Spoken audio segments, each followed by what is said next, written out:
Talking of boats, Dr. Gorka, we're setting records in the UK. Well, in another way, the Labour government is anyway, not us at GB News. But we're unfortunately, the small boat arrivals, the illegal migrants are coming en masse. It's over 50,000 now for the year. Trump, meanwhile, your administration, you've pretty much eradicated illegal migration. In fact, you're setting records for the most amount of forcible deportations, 515,000 so far since January. More than 2 million in total who have voluntarily left, including that as well. What is different, and why can't we just do the same as the Trump administration? What's the difference between the United States and the UK? Can I just pull out what you just said? Yes. This is even shocked me, because Stephen Miller, Tom Homan, Governor Noem, our Secretary of Homeland Security, they're doing an incredible job, but we have over 1 million who've self-deported because they're afraid of Tom Homan, they're afraid of Governor Noem, they're afraid of Stephen Miller. That's when you realize it's working.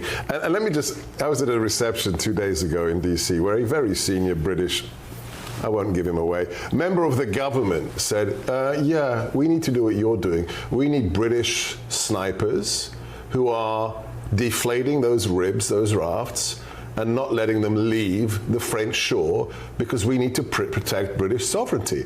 And I was like stunned. Hang on, a member of the Labour government said this? I won't say a member of the government. Staff. I'll say somebody who works for the Labour government in a very senior position. He said, I've had it, why can't we do what you're doing? Let me be clear, Make America Great and America First is about sovereignty. You cannot be a nation unless you have borders. We want every country that is a friend, that is an ally, that is a partner, to be sovereign as well. Look at the cartels. If Mexico had full sovereignty, we wouldn't have cartels running rampant across those parts of Mexico. So what's the reluctance from your I think it's political correctness gone amok. I don't recognize the nation I was born in. I was born in the UK. I grew up under the premiership of Maggie Thatcher. That would never have happened under Maggie's tenure. I think it's you can't do that, it's mean, and just an unwillingness to stand up for sovereignty. That's the issue. Are they not betraying British people, though, because they are prioritising the international order, the international law, the international courts and so on, and yet the communities in Great Britain are being ravaged by strange men from far away lands? I'm not going to tell the British government what to do, but I will say that it is a matter of historic fact. The greatest expression of the people's mandate since the Magna Carta was the Brexit vote. 17.4 million, yeah. 17.4. Biggest ever. And what was that about? National sovereignty. Well, let's see that respect for the mandate of the people in every nation of the Western world. Whether it's the UK, whether it's the US, you cannot have a country unless you have borders and you have actual sovereignty. It's not a political statement, it's a matter of fact. Like when the president says, you don't let men into girls' changing rooms, that's not a political statement. Yeah. That's a factual one. Dr. Gorka, do you think we'll get there? Do you think we're a few years behind the United States? Do you think we'll use what's going on here as a platform for better times? The president is close to Nigel Farage. I think Brexit, you don't have MAGA without Brexit. I think all of these things are intertwined. I believe in the revivification of the spirit of Blighty, the Tommies, the Bulldog spirit, Churchill, Maggie. So I haven't written off the UK. And in my field in counterterrorism, let me be very blunt and on the record, our partnership in counterterrorism is incredible. I mean, truly incredible. I went to Hereford a few months ago to visit the SAS, visit the regiment. So yeah, there is hope. Last question. I'll have this debate, or I pose this question to all Americans, particularly who work in counter-terror or sheriffs, whoever, the military. Yeah. Who is the more supreme specialist force, the SAS or SEAL team?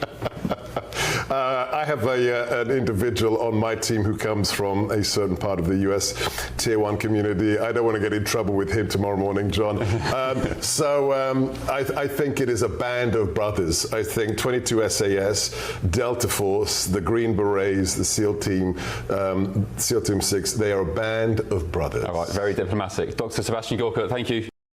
Sebastian Gorka, assistant to the president, head of counter-terror here. He's been diplomatic about the SAS. I'll go on the record. Of course it's the SAS, although big respect to SEAL Team 6, etc. over here. Right, let's get some reactions to that now with my panel. Reporter for the Daily Caller, Ashley Bracefield, and the political commentator, Hilary Fordwich. Good evening, ladies. Thank you for your company.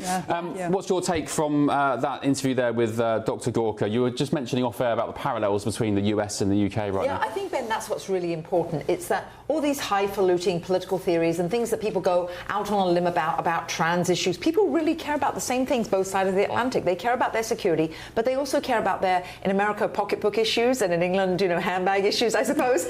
But people care about their success, their families, and their safety and their security. And I think that's what you're seeing. The illegal issue in the US, the invasion across the southern border, and the small boats in the UK, that's really driving this. In Wales, they've literally been invaded. I think the people there have actually had enough. And then the second part is with regard to, your own family success. You drive through small town America, and it's the same in England, because I've been in England in the same sort of areas my mummy used to refer to as the lanes way, not the motorways, the lanes way.